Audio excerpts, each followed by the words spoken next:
وزملاء البرر وضيوفي الأكارم، يطيب لي أولا أن أحييكم بتحية الإسلام فأقول السلام عليكم ورحمة الله وبركاته. وبعد، أشكر الله جل وعلا أجزل الشكر على أنه أتاح لنا فرصة سعيدة بأن نقدم أمامكم آرائنا وما يجول في قلوبنا، كما نرحب بكم ترحيبا حارا من أعماق القلب وصميم الفؤاد على قدومكم الميمون. أيها الأحبة، إن هذه الحفلة المباركة الاختتامية حفلة اختتامية لهذا العام، أنها تنعقد تحت رئاسة فضيلة الشيخ وعميد هذه الجامعة المفتي لئيق أحمد القاسمي حفظه الله ورعاه.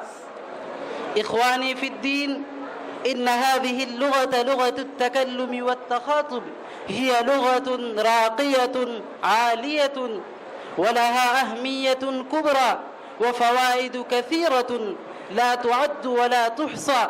وهذه اللغة لغة الأنبياء والرسل، هي لغة محمد صلى الله عليه وسلم ولغة سائر الصحابة رضوان الله تعالى عليهم أجمعين، ولغة أهل الإسلام والدين، ولغة أهل الجنة. إنها ليست لغة الحياة فقط كسائر اللغات في العالم، بل إنها لغة الكتب الأثرية والأقطار العربية. إن القرآن والسنة لا يفهمان إلا بفهمها. أيها الأعزة، قال الله تعالى في كتابه العزيز علمه البيان، وقال النبي صلى الله عليه وسلم إن من البيان لسحرا. إن هذه الآية والرواية تدلان على أهمية الخطابة وعظمتها، وهذه الحقيقة التي لا تنكر. إن هذه الوسيلة المنفردة التي يعبر بها الإنسان عن ما في ضميره وقلبه ويبلغه إلى أقصى العالم. فهذا اليوم يوم سار لنا أن ننعقد هذه الحفلة الاختتامية لهذا الهدف العظيم. لا تزال تنعقد هذه الحفلة في كل أسبوع بعد صلاة المغرب من يوم الخميس بالمواظبة، ولا نزال نتمرن ونتدرب على اللغة العربية الحي خطابة ومحادثة. فيا أيها الأحباء والزملاء في الدروس، كما أنتم تعرفون لما يبتدأ أمر ذو بال فأولا يتلى تلاوة القرآن الكريم فيغنى في مدح النبي الأكرم صلى الله عليه وسلم. فتبعا لهذه التقاليد الكريمة نبتدي الحفلة الاختتامية بتلاوة من القرآن الكريم الذي جلى قلوب المسلمين وصفى أذهانهم، فندعو لتلاوة القرآن الكريم الأخ محمد أنس فليتفضل على المنصة وليتلو تلاوة القرآن الكريم. أعوذ بالله من الشيطان الرجيم. بسم الله الرحمن الرحيم. والتين والزيتون وطور سينين وهذا البلد الأمين.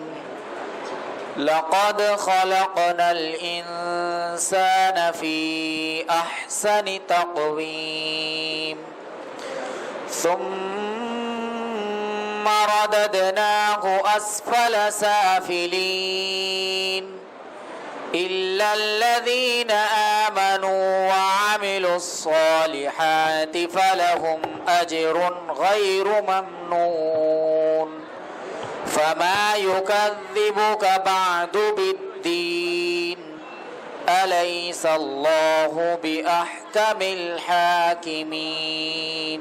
صدق الله العظيم. وبعد ذلك على المساهمين أن يركزوا عناياتهم إليك ويطلعوا على أيهم مسموحون بإلقاء الخطابة لوقت ممتد من الدقيقة الواحدة إلى 4 دقائق أو 5 دقائق فقط، وإلا فلا يستحقون مزيدا من الأرقام.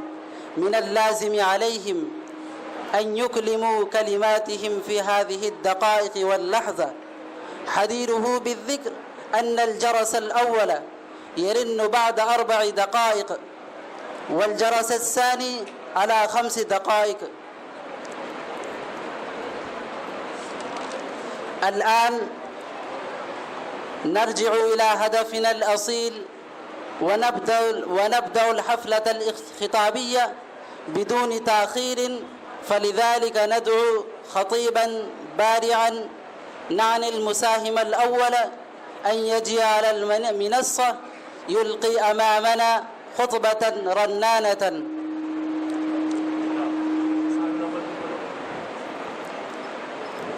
المساهم الأول أن يجي على المنصة يلقي أمامنا خطبة رنانة. بسم الله الرحمن الرحيم. الحمد لله الذي أعطانا فأجزل ومن علينا فأفضل وأتم علينا النعمة وأكمل، والصلاة والسلام على نبينا صاحب الوجه الأنور والخلق الأفضل وعلى آله وأصحابه أجمعين. أما بعد، فقد قال تعالى: يوم لا ينفع مال ولا بنون إلا من أتى الله بقلب سليم. صدق الله العظيم. أيها الأحباب، إن في الجسد مضغة يتوقف على صلاحها صلاح للبدن كله، ويترتب على فسادها فساد للبدن كله. وهل تعرفون ماذا هي المضغة؟ فاعلموا أن تلك المضغة هي القلب. جاء في الحديث عن النعمان بن بشير رضي الله عنه قال: سمعت رسول الله صلى الله عليه وسلم يقول: ألا وإن في الجسد مضغة إذا صلحت صلح الجسد كله وإذا فسدت فسد الجسد كله ألا وهي القلب.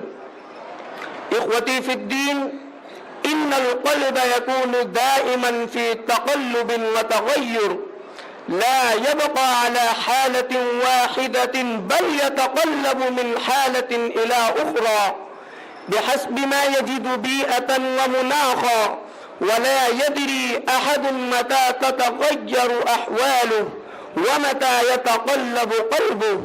من أجل ذلك كان رسول الله صلى الله عليه وسلم يدعو الله بغاية من الإلحاح والخشوع: يا مقلب القلوب ثبت قلبي على دينك. تفكروا أيها الإخوان في هذا الحديث. إذا كان رسول الله صلى الله عليه وسلم مع أنه سيد الأنبياء والرسل وإمام الأولين والآخرين وحبيب الله وصفيه، إذا كان يهتم بإصلاح حال قلبه ويواظب طول حياته على هذا الدعاء بهذه الغاية القصوى من الاهتمام والاعتناء، فما بالنا أيها الإخوان وكيف بنا أيها الخلان؟ حالنا نعلم جدا، قلوبنا مليئة بالضغن والعداوة والبغضاء والشحناء للآخرين، ونحن متذمرون بالرياء ومشغوفون بالصيت والسمعة، وأحاطت بنا عوامل الشر والفساد من كل جانب: أفلام ومسلسلات، غناء ومزامير، أصدقاء سوء ورسائل ماجنة خليعة، زلة في كل خطوة وعفوة في كل كلام.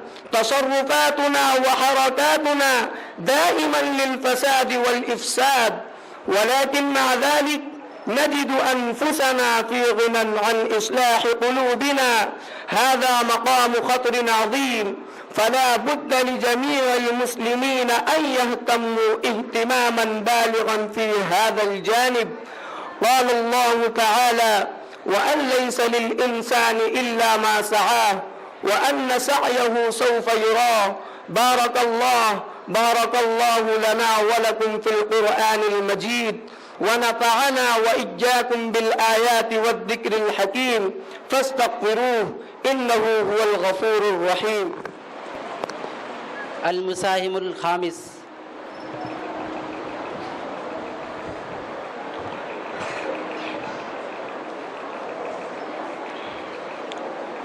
الحمد لله الذي أرسل رسوله بالهدى ودين الحق ليظهره على الدين كله، وكفى بالله شهيدا. أشهد أن لا إله إلا الله وحده لا شريك له، إقرارا به وتوحيدا وتعظيما لشانه وتمجيدا. وأشهد أن نبينا محمدا صلى الله عليه وسلم الذي أرسل بالحق بشيرا ونذيرا وداعيا إلى الله بإذنه وسراجا منيرا، صلى الله عليه وعلى آله وصحبه أجمعين.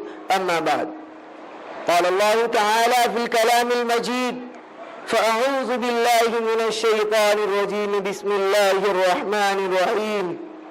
قل إن كنتم تحبون الله فاتبعوني يحببكم الله ويغفر لكم ذنوبكم والله غفور رحيم. صدق الله العظيم.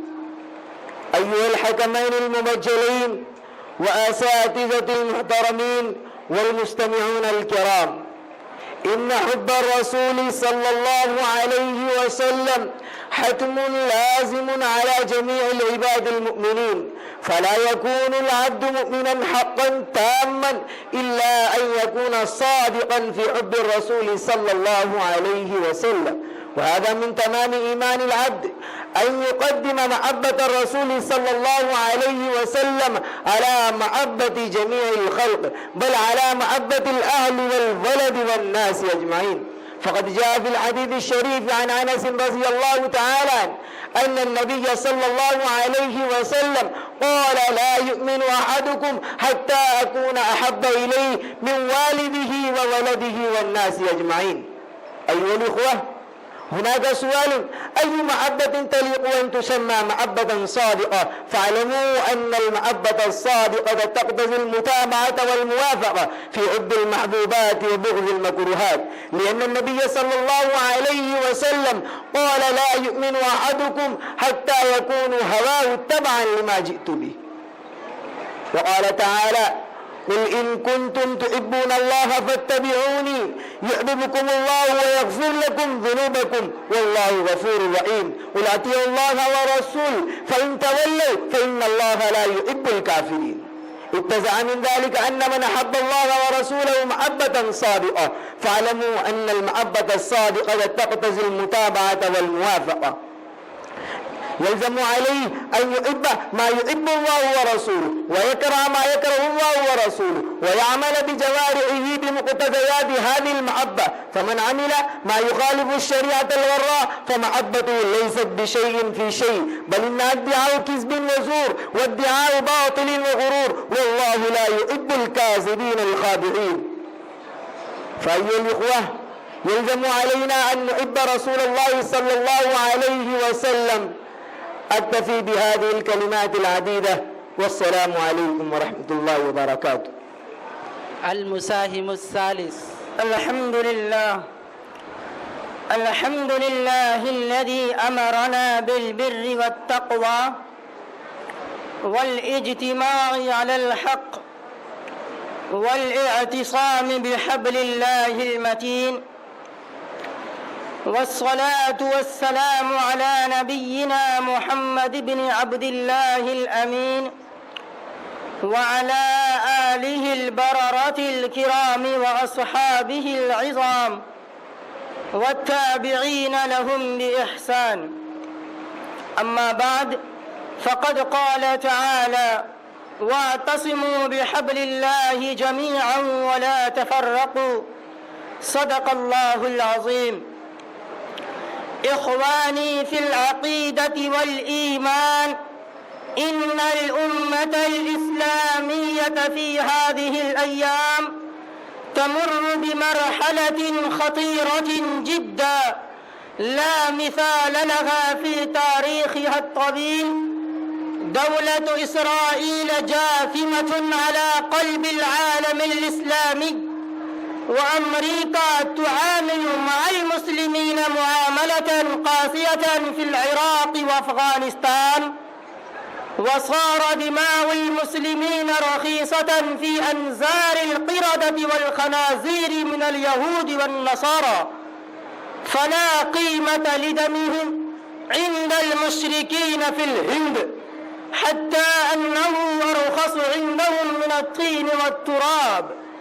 إجراءات واعتداءات قد فاقت حسبان الحاسبين وتجاوزت جميع الأرقام والحسابات، مع أن العالم الإسلامي ذو ثراء طائل بوسائل حربية عظيمة في البر والبحر. نعم، الأجهزة الضخمة موجودة عندهم، وحدود السلطة لملوك المسلمين متسعة في أنحاء العالم، ولكن مع أسف شديد نحن نرى مع كل ذلك أن جميع الأمة في ذلة وهوان واستكانة وضعف وقلق واضطراب لا وزن لها في سياسة العالم ولا قيمة لها في أنظار الناس. فما هو السبب في هوان العالم الإسلامي وتدهوره وانحطاطه؟ ولماذا أصيبت هذه الأمة بجمود وتعطل وخمود وخمول؟ فاعلموا أن السبب الأصيل من جملة الأسباب هو أن الأمة قد تفرقت وتشتتت في شيع وأحزاب وتوزعت في فرق وجماعات. قال الله تعالى في القرآن الحكيم: واعتصموا بحبل الله جميعا ولا تفرقوا واذكروا نعمة الله عليكم إذ كنتم أعداء فألف بين قلوبكم فأصبحتم بنعمته إخوانا وكنتم على شفا حفرة من النار فأنقذكم منها كذلك يبين الله لكم آياته لعلكم تهتدون. فبالجملة أن الوحدة والاجتماعية مفتاح كل بركة وسعادة ومغلاق كل شر وبلاء، فإذا كانت الأمة وسعت العلو والكمال نصب عينيها فعلى جميع أفرادها الاتحاد والاتفاق فيما بينهم، لأن النزاع والشقاق والفرقة والخلاف يؤدي إلى التلف والضياع والتخلف والانهزام في مضمار الحياة. فقال تعالى: ولا تنازعوا فتفشلوا وتذهب ريحكم واصبروا إن الله مع الصابرين. بارك الله لنا ولكم في القرآن المجيد، ونفعنا وإياكم بالآيات والذكر الحكيم، فاستغفروه إنه هو الغفور الرحيم. والسلام عليكم ورحمة الله وبركاته. المساهم الثاني. السلام عليكم ورحمة الله وبركاته.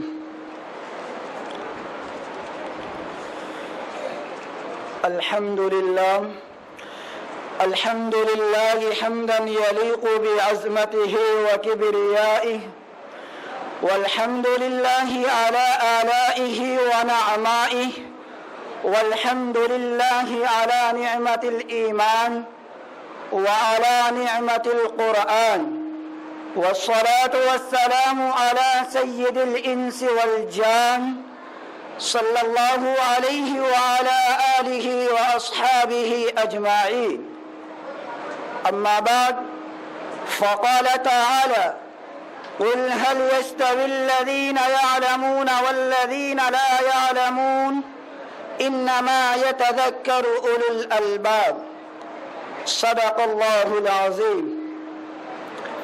أيها الإخوة، إن الله تعالى بعث الأنبياء والمرسلين إلى هذا العالم لإخراج الناس من الظلمات إلى النور الساطع المبين، فأرسل الله تعالى السيد آدم قبل كل نبي، ثم أرسل الله تعالى في الأخير نبينا محمدا المصطفى خاتما للنبيين والمرسلين، فأوصى الله تعالى إليه: اقرأ باسم ربك الذي خلق الإنسان من علق، اقرأ وربك الأكرم.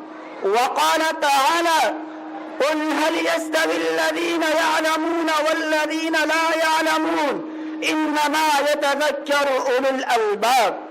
وجاء في الحديث الشريف عن أبي أمامة رضي الله عنه أن رسول الله صلى الله عليه وسلم قال: إن الله وملائكته وأهل السماوات والأرضين حتى النملة في جحرها وحتى الحوت ليصلون على معلم الناس الخير.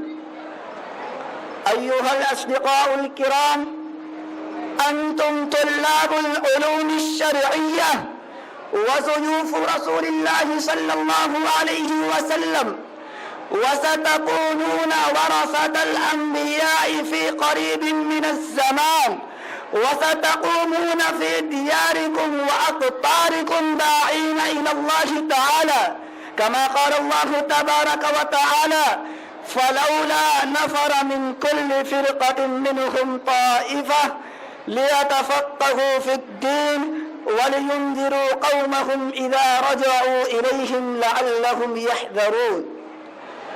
أيها الحاذرون، فعليكم أن تخلقوا بأخلاق الرسول صلى الله عليه وسلم، وأن تقتدوا بقدوته وتأسوا بأسوته، فإن الله تعالى يقول: لقد كان لكم في رسول الله أسوة حسنة لمن كان يرجو الله واليوم الآخر وذكر الله كثيرا.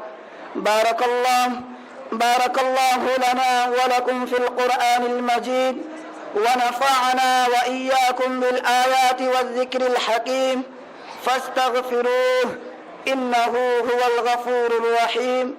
أكتفي بهذه الكلمات، والسلام عليكم ورحمة الله وبركاته. المساهم الرابع.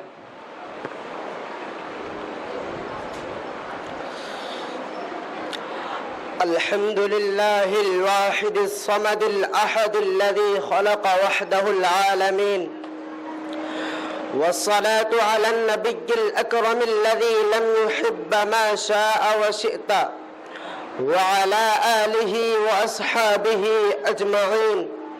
أما بعد، فأعوذ بالله من الشيطان الرجيم. بسم الله الرحمن الرحيم. ولقد بعثنا في كل أمة رسولا أن اعبدوا الله واجتنبوا الطاغوت، فمنهم من هدى الله ومنهم من حقت عليه الضلالة. صدق الله العلي العظيم. حضرة رئيس الحفل المؤقر وسادة الأعزاء وزملائي في الفصول، إن الله تعالى أوجد هذا العالم وخلق كل شيء يوجد في هذا العالم. الله واحد أحد صمد قادر على كل شيء جبار قهار، هو الذي بعث الأنبياء والرسل إلى هذا العالم لهدف أن ينقذ الناس من عبادة الأوثان إلى عبادة الله، ومن عبادة الأشجار إلى عبادة خالق الأشجار، ومن عبادة الأولياء إلى خالق الأولياء. حينما دعا الأنبياء والمرسلون إلى عبادة الله الخالق وتوحيد الرب الرزاق، فدخل عدد من الناس في الإسلام ودعوته. أخيرا أرسل النبي الخاتم بالكتاب الخاتم إلى هذا العالم لإنجاء الناس الهالكين من الكفر بالله إلى توحيد الرب الجليل. فدخل العرب والعجم في خطيرة دعوته واعتنقوا الإسلام والأمور الدينية. هؤلاء هم الرجال الذين اعتقدوا بتوحيد الرب الجليل، هم الذين آمنوا بتوحيد الربوبية وتوحيد الصفات وتوحيد الألوهية والعبادة. أحبتي في الله، أما توحيد الربوبية فيجب على العبد أن يعتقد بأن الله وحده يحيي ويميت، هو الذي وحده يخلق ويرزق، فلا محيي ولا مميت إلا هو، فلا خالق ولا رازق إلا هو، فلا نافع ولا ضار إلا هو، فلا معطي ولا مانع إلا هو. إخواني في الله، أما توحيد الصفات فعلى العبد أن يعتقد بأن الله تعالى له الأسماء الحسنى التي تتواجد في كتب الأحاديث الشريفة وأسفارها، والقرآن الكريم هو الآخر. لا ينبغي لفرد من أفراد البشر أن يصف أحدا بالأسماء الحسنى، لأن الله واحد أحد في أسمائه وصفاته، ولذلك ورد في التنزيل العزيز: ليس كمثله شيء وهو السميع البصير. إن الله تعالى يسمع ويبصر، ولكن ليس له سمع ولا بصر مثل الخلائق والعباد. إن الله يبطش ويستري، ولكن ليس له يد ومجلس كالإنسان وأفراده. إن الله تعالى منزه عن هذه الأشياء كلها. أيها الإخوة، أما توحيد العبادة والألوهية فعلى العبد أن يتعبد الله تعالى وحده ولا يشرك أحدا من الخلائق في العباد والسجود له. لا يجوز لأحد أن يتعبد سوى الله. كان هذا هو السبب الوحيد الذي بعث به الأنبياء والرسل إلى الدنيا. كانوا يخرجون الناس من عبادة الأصنام والسجود للأوثان إلى عبادة الرب وحده والسجود له. أيها الأصدقاء الكرام، إن الله تعالى جنب الإنسان عن شائبة الشرك حيث منع الفقهاء الكرام الصلاة في الضريح وعند الضريح، لأن الصلاة عند الضريح من شوائب الشرك. اللهم احفظنا عن الشرك ووفقنا فهم التوحيد والعقيدة المستقيمة. والسلام عليكم ورحمة الله.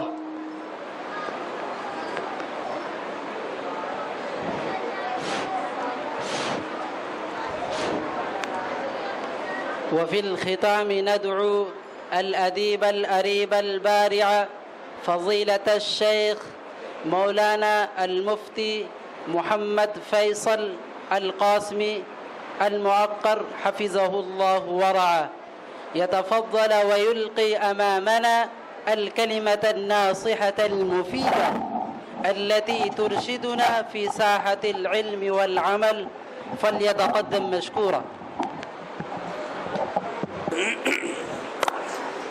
السلام عليكم ورحمة الله وبركاته. بسم الله الرحمن الرحيم. الحمد لله وكفى وسلام على عباده الذين اصطفى، أما بعد، فأعوذ بالله من الشيطان الرجيم. بسم الله الرحمن الرحيم. إنا أنزلناه قرآنا عربيا لعلكم تعقلون.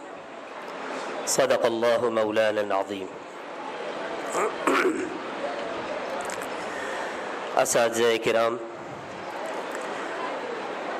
اسٹیج نما فرش پر موجود معزز مہمانان کرام اور حاضرین مجلس، عزیز طلبہ، میں خود یہاں کا ایک خوشچی اور طالب علم ہوں، اور آج پہلی مرتبہ اس طرح اس مجلس اور محفل میں حاضری کا موقع اور اس کی سعادت حاصل کر رہا ہوں۔ اللہ کا جتنا شکر ادا کروں کم ہے۔ اس کے بعد پھر اپنے اساتذہ کرام کی عنایتوں اور شفقتوں کا شکریہ ظاہر ہے کہ ادا نہیں کیا جا سکتا، اور پھر ہمارے بعد کے ہم سے نچلی جماعتوں کے طلباء کی محبت، ان کے لیے بھی میں ممنون ہوں، اور اردو میں مشکور بھی جائز ہے۔ عربی کے لحاظ سے مشکور گرچہ ٹھیک نہیں ہے، لیکن اردو میں ٹھیک ہے۔ وقت کم ہے، اصل گفتگو تو میں یہی چاہ رہا تھا کہ حسب معمول مولانا مجاہد اقبال قاسمی صاحب کی میں معذرت چاہتا ہوں، مولانا مجاہد اقبال ندوی حفظہ اللہ ورعاہ کی ہو، اور اگر مجھ سے کچھ کہلوایا بھی جاتا تو شاید میں کہیں نہ کہیں یہی چاہتا کہ پہلے حضرت کی گفتگو ہو جائے اور میں اسی سے استفادہ کر کے چند کلمات میں بھی ادا کر لوں، لیکن ظاہر ہے کہ اس کا موقع نہیں مل سکا۔ اساتذہ کرام کی موجودگی میں کچھ بھی عرض کرنا آسان تو کم از کم نہیں ہے، چونکہ انہی کی اجازت اور حکم پر کر رہا ہوں تو انشاءاللہ جسارت نہیں شمار ہوگی، حکم کی تعمیل شمار ہوگی۔ اب وقت کی قلت کو دیکھتے ہوئے کوشش کرتا ہوں کہ چند کلمات اپنے دوست اور عزیز طلباء کی خدمت میں عرض کر دوں۔ دیکھیے، یہ محفل اور خصوصاً یہ اس بار کی یہ جو مجلس ہوئی، اس بار سے مراد یعنی ابھی جو مجلس چل رہی ہے، عربی خطابت کی مجلس، ان سب کا محور اور مرکز عربی زبان میں پختگی پیدا کرنا ہے، عربی زبان کی بول چال کی مشق کرنا ہے، عربی زبان میں بات چیت کرنے اور ضرورت پڑنے پر اس میں تقریر کرنے، خطبہ دینے کی صلاحیت کا پیدا کرنا ہے۔ باتیں بہت ساری ہیں ذہن میں، وقتاً فوقتاً عرض کی بھی جاتی ہیں، کی جا سکتی ہیں۔ پچھلی بار بندہ ضمنی مجلس میں حاضر ہوا تھا تو اس میں کچھ باتیں عرض کی تھیں۔ آج کی گفتگو میں بس صرف اتنا عرض کروں گا کہ طلبہ کرام جب کسی تقریر کو، کسی خطبے کو منتخب کریں گفتگو کے لیے یعنی خطاب کے لیے، تو ہم جانتے ہیں، اپنے اساتذہ کرام کو جانتے ہیں، ان کے مزاج کو جانتے اور پہچانتے ہیں، یہیں کے خوشچی ہیں، یہیں پلے بڑھے ہیں، جو کچھ حاصل کیا ہے ابتداء یہیں سے حاصل کیا ہے۔ ہم جانتے ہیں کہ ہمارے اساتذہ کرام حل عبارت پر کتنا زیادہ زور دیتے ہیں اور ان کی کیسی غیر معمولی توجہ اس پر ہوا کرتی ہے۔ اس کے یہ معنی نہیں ہوتے کہ ہم صرف درسی کتاب اس طرح حل کر لیں اور یہ مزاج نہ حاصل کریں. آپ یقین ماریں کہ مختلف قسم کے ادارے چل رہے ہیں ہندوستان میں، دینی بھی، لیکن کہیں نہ کہیں تھوڑا بہت مزاجوں کا فرق ہے، اور وہ فرق ان کے اندر مخصوص امتیاز بھی پیدا کرتا ہے. میں چاہتا ہوں کہ طلباء تمام اداروں کی خوبیاں حاصل کریں، کسی معاملے میں پیچھے نہ رہیں انشاءاللہ، لیکن کم از کم اپنے خاص منہج کا امتیاز ضرور باقی رکھیں، اور اس کی جو امتیازی خصوصیات ہیں وہ ضرور لیں، اس کے مزاج کو اپنے اندر ضرور پیدا کریں. دارالعلوم دیوبند اور اس کے طرز پر چلنے والے اداروں کا اصل امتیاز نحو و صرف کی پختگی اور عربی زبان کی حل عبارت ہے. میں واضح طور پر کہوں گا کہ دارالعلوم دیوبند کا اس وقت کا بھی جو نصاب ہے، گستاخی ہو جائے گی، جرأت ہوگی، کہیں نہ کہیں ایسا محسوس ہوتا ہے کہ وہ طالب علم کو بہت رواں عربی بولنے پر شاید قادر نہ بنا سکے. میں معذرت چاہوں گا اساتذہ کرام سے بھی، اور اگر خدا نخواستہ کسی کو یہ بات بری لگے، لیکن کہیں نہ کہیں اس کے نصاب کو دیکھ کر ایسا محسوس ہوتا ہے کہ طالب علم بہت تیزی سے چند مخصوص کتابیں پڑھ کر آگے بڑھ جاتا ہے. تو یہ جو عربی زبان کے ایک زندہ زبان ہونے کی حیثیت سے جو خوبیاں طالب علم کے اندر پیدا کرنی مقصود ہوتی ہیں، ان میں ایسا محسوس ہوتا ہے کہ شاید کچھ کمی رہ جائے گی. جبکہ ہم دوسرے نظاموں کو دیکھتے ہیں تو ان میں یہ زیادہ نمایاں خوبی محسوس ہوتی ہے، لیکن دارالعلوم دیوبند اور اس کے طرز پر چلنے والے مدارس اسلامیہ چونکہ کہیں نہ کہیں نحوی اور صرفی غیر معمولی محنت کراتے ہیں، اور ان کا اصل مطمع نظر قرآن و حدیث، ان کے مطالب، مفاہم اور معانی ہوتے ہیں، تو اس پر تو لازماً طالب علم کو قادر ہونا ہی چاہیے. اب آ جاتے ہیں کسی درجے میں خطابت کی طرف. تو میں یہ دیکھ رہا ہوں کہ عموماً ہر سال یہ 3 خانے ہوتے ہیں، ایک یادداشت کا خانہ، ایک الفاظ کی صحت، نطق کی درست ادائیگی کا خانہ، اور تیسرا لہجے کا خانہ. میں یہ کہوں گا اساتذہ کرام کی رہنمائی میں اور بھی اس پر غور کر کے تھوڑے سے ایک آدھ خانے بڑھا لیے جائیں، تاکہ ممتحن یا جو بھی شخص حکم کے فرائض انجام دے رہا ہے اس کے پاس تھوڑا سا موقع ہو کہ وہ طلباء میں واضح فرق کر سکیں. بعض بنیادوں کو بنیاد بنا کر، صرف اتنی بنیادوں پر بہت واضح فرق نہیں کیا جا سکتا. ظاہر ہے کہ ملے جلے نمبرات ہی ملیں گے جن سے آپ حضرات ہر سال پریشان ہوتے ہیں، جیسا کہ میرے علم میں یہ بات آئی.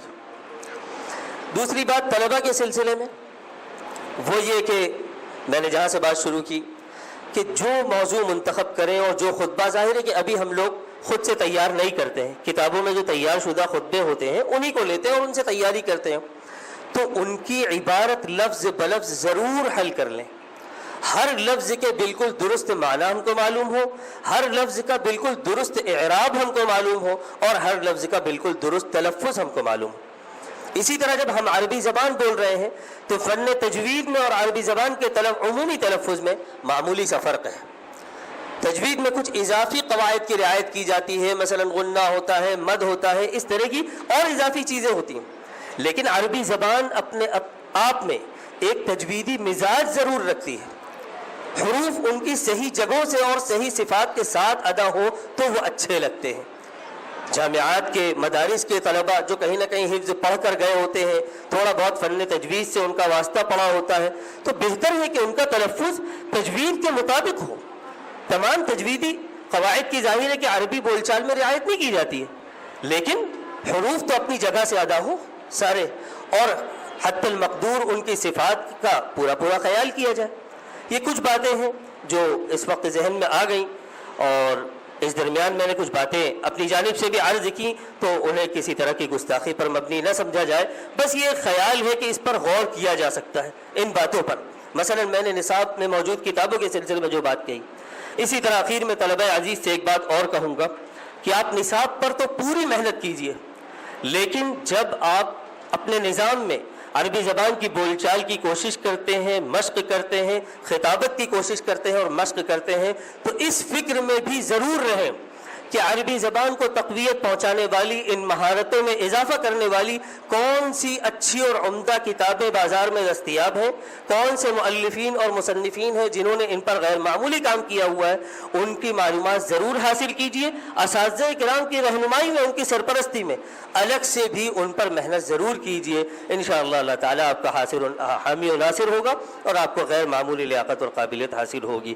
میں انہی الفاظ پر، جیسے آپ نے کہا وَأَكْتَفِي بِهَذِهِ الْكَلِمَاتِ، میں بھی ان الفاظ پر اکتفا اور اختصار کرتا ہوں اور یہاں پر اپنی گفتگو کو تمام کرتا ہوں۔ اللہ تعالیٰ، میں یہ اخیر میں یہ بات کہوں گا کہ جو کہا جاتا ہے خطبے میں آتا ہے کہ نعوذ باللہ من شرور انفسنا ومن سیئات اعمالنا، تو یہ میں اس دعا پر گفتگو کا اختتام کر رہا ہوں کہ اگر میری گفتگو میں کوئی خیر ہو تو اللہ تعالیٰ وہ میرے لیے بھی نافع بنائے، آپ کے لیے بھی، اور خدا نہ خواستہ کوئی شر ہو تو اس کے مکمل شر سے ہم سب کی پوری حفاظت فرمائے۔ وآخر دعوانا الحمدللہ رب العالمین۔ وبعد ذلك ندعو الأديب البارع الخطيب فضيلة الشيخ مولانا مجاهد إقبال الندوي حفظه الله ورعاه يتفضل ويلقي أمامنا الكلمة الناصحة المفيدة التي ترشدنا في ساحة العلم والعمل، فليتقدم مشكورا۔ الحمد لله حمدا كما ينبغي لجلال وجهه وعظيم سلطانه، فصلى الله تعالى على النبي الأمي الهاشمي وعلى آله وصحبه ومن تبعهم بإحسان إلى يوم الدين، اما بعد۔ اس وقت میں عزیز طلباء کے سامنے بہت مختصر چند باتیں عرض کرنا چاہتا ہوں، اور اس کا آغاز اقبال کے ان اشعار کے ساتھ کرتا ہوں۔ آشنا اپنی حقیقت سے ہو اے دہقاں ذرا، آشنا اپنی حقیقت سے ہو اے دہقاں ذرا، دانہ تو کھیتی بھی تو، باراں بھی تو، حاصل بھی تو، آہ کس کی جستجو آوا رکھتی ہے تجھے، راہ تو، راہ رو بھی تو، راہبر بھی تو، منزل بھی تو۔ اقبال نے خودی، اسرار خودی، رموز بے خودی کے فلسفے کو بیان کیا، اور اقبال مولانا رومی اور جمال الدین افغانی سے متاثر تھے۔ انہوں نے بہت ساری باتیں کہی ہے امت کے لیے، اس میں سے یہ حقیقت سے شناسائی اور حقیقت سے آشنائی کہ ان پر ان کی کلیات اقبال میں ایک نظم ہے جس کے میں نے دو پہلے شعر آپ کے سامنے پڑھے۔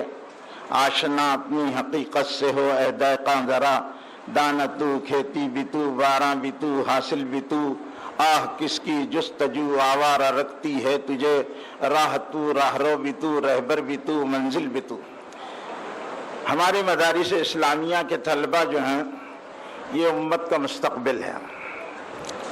ہم امت کے درمیان رہتے ہیں، ہم نے دیکھا ہے امت جس انداز سے اس وقت زندگی گزار رہی ہے اس کو ایک صالح قیادت کی ضرورت ہے، اور ایسے ہوش مند اور ذہن رسا انسانوں کی ضرورت ہے جن میں نبوی خصوصیات موجود ہوں اور نبوت کے حصے سے ان کو بھرپور انہوں نے فیض حاصل کیا ہو، کیونکہ اس وقت امت کے اندر نبوت کے نہج پر کام نہیں ہو رہا ہے۔ مدارس دینیہ میں علم کا تحفظ تو ہو رہا ہے، لیکن سیرت و کردار کی بلندی اور جس طرح کے میدان عمل میں علماء کی ضرورت ہے اس وقت ہمارے مدارس دینیہ سے اس طرح کے افراد میسر نہیں آ رہے ہیں۔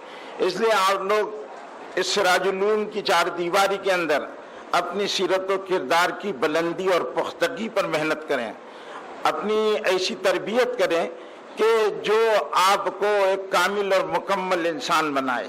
ہمارے بڑوں کی زندگیاں جو ہے وہ اسوے کی حیثیت رکھتی ہے.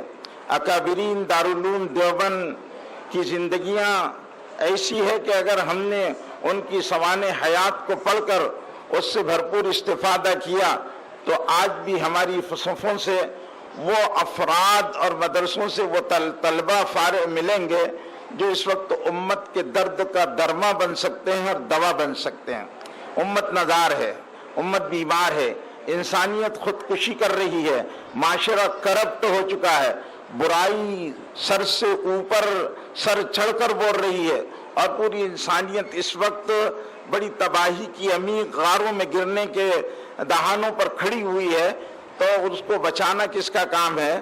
یہ مدارس میں پڑھنے والے طلبہ کی ذمہ داری ہے. لیکن آپ یہاں سے صرف پڑھ لیں اور علم میں کمال پیدا کر لیں تو کافی نہیں ہوگا، بلکہ اس کے لیے تربیت کی، شخصیت سازی کی، درد مندی کی، دل سوزی کی اور اب بے خودی کی اور اسرار خودی سے واقفیت کی ضرورت ہے اور اپنی حقیقت سے آشنا ہونے کی ضرورت ہے کہ ہم یہاں مدرسے میں کیوں آئے ہیں. یہاں ٹائم پاس کرنے کے لیے نہیں آئے. ہم یہاں پر اپنی زندگی کو صرف مدرسوں کی میں پڑھانے یا امامت کی حد تک نہیں آئے ہیں، بلکہ ہماری منزل آگے ہے. قوموں کی قیادت ہے، قوموں کی امامت ہے، قوموں کی انگشت نمائی کرنا ہے اور قوموں کو آگے بڑھانا ہے. یہ ہماری ذمہ داری ہے. اس کے لیے آپ کو کیا کرنا پڑے گا کہ جہاں صلاحیتیں پیدا کرنی ہے اور اپنے اندر جوہر آشکار کرنا ہے اور اپنی صلاحیتوں کو ابھارنا ہے. اور صرف اتنا ہی نہیں کہ آپ قرآن و حدیث کی زبان کو سمجھ لیں یا اس پر کوئی عمدہ تقریر پیدا کر لیں، نہیں، بلکہ اس وقت دنیا میں جو سکہ رائج الوقت کی طرح زبانیں چل رہی ہے ان زبانوں پر عبور اور کمان حاصل کریں. اور صرف وہ نہیں کہ ہمارے یہاں بہت سارے علوم جو ہے، جیسے کہ ابھی مفتی فیصل صاحب فرما رہے تھے کہ بہت ساری چیزیں جو ہمارے یہاں جس کی وجہ سے وہ نتائج نہیں حاصل ہو رہے ہیں، ایسے بہت سارے علوم ہمارے مدارس میں اس وقت ہے جو اس وقت ان کی ضرورت نہیں ہے. موجودہ زمانے میں ٹیکنالوجی کی، سائنس کی، میتھ کی، باٹنی کی، الجبرا کی اور فزکس کی اور بایولوجی کی اور کیمسٹری کی اس کی ضرورت ہے. اور اس سے ہمارے علماء کو کما حقہ واقفیت حاصل کرنا انتہائی ضروری ہے، ورنہ زمانے میں آپ کی کوئی رسائی نہیں ہوگی اور اہل علم فضل اور باکمال لوگوں کے درمیان آپ جب بیٹھیں گے تو ہمارے علماء کا قد ان کے سامنے بونا ہو جائے گا اور چھوٹا ہو جائے گا.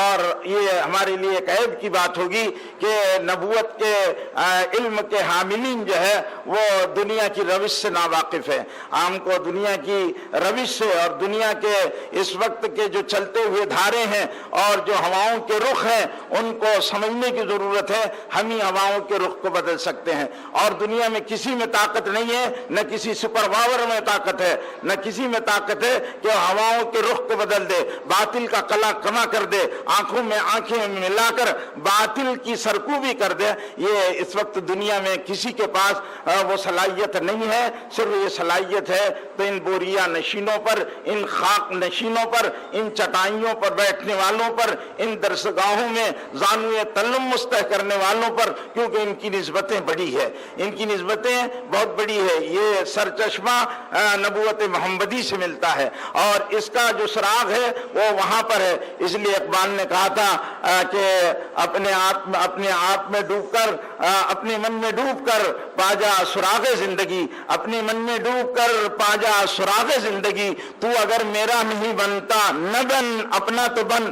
تو اپنا بننے کے لیے اور اپنے آپ کو حقیقت سے آشنا کرنے کے لیے آپ لوگوں کے پاس بہت بڑا ٹائم ہے. لیکن آج ہم مدارس میں جاتے ہیں، مدارس کی حالات ہمارے سامنے آتے رہتے ہیں، تو ہم بھی اسی صحرا کی سے گزرے ہیں اور عمر گزری ہے اسی دشت کی سیاحی میں، ہم نے یہیں اپنی زندگی گزاری ہے، انہی چٹائیوں پر سوئے اور کھائے اور پیے ہیں، لیکن آج ہمارے مدارس کے اندر جو ہے وہ طلبہ میں وہ خوبیاں، وہ چیزیں نہیں پیدا ہو رہی ہے جو ہوتی تھی۔ عطار ہو، رومی ہو، رازی ہو، غزالی ہو، عطار ہو، رومی ہو، رازی ہو، غزالی ہو، کچھ ہاتھ نہیں آتا بے آہ سحرگاہی۔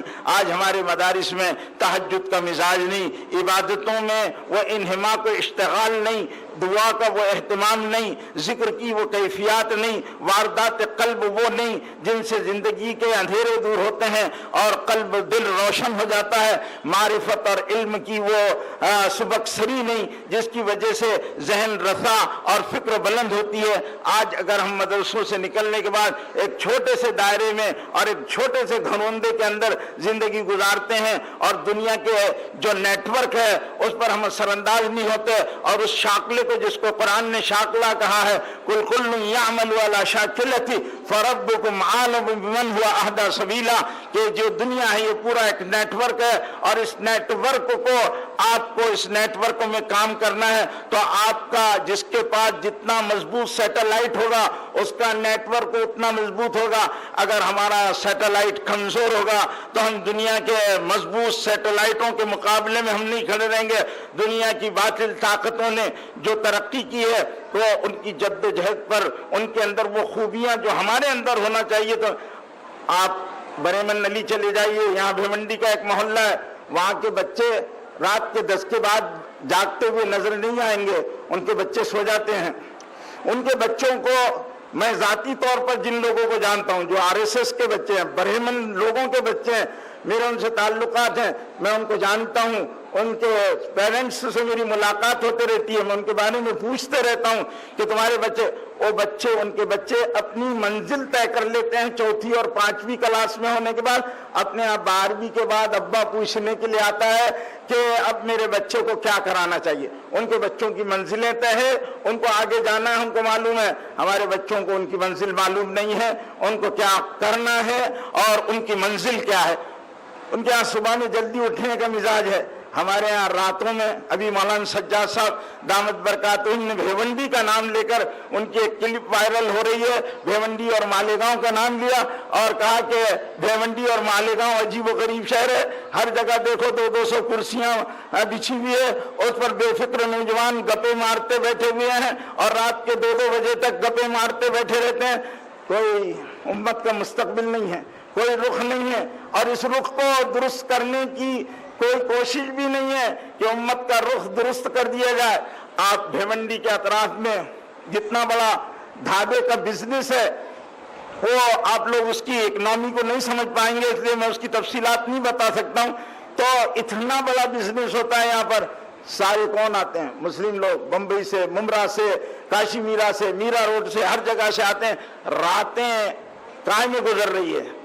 یہ وہ قوم ہے جس کی بربادی کا فیصلہ قسام اعظم نے لکھ دیا ہے کہ اگر اسی بے حسی، بے غیرتی و بے حیائی کی زندگی اگر یہ امت گزارتی رہی تو ان کی اینٹ سے اینٹ بنا دی جائے گی اور پھر ان کو تبدیل کر دیا جائے گا۔ وَيَسْتَبْدِلْ قَوْمًا غَيْرَكُمْ، پھر دوسری قوم لائی جائے گی جو حالات کے رخ کو بدلے گی۔ آج ہمارا حال کیا ہے؟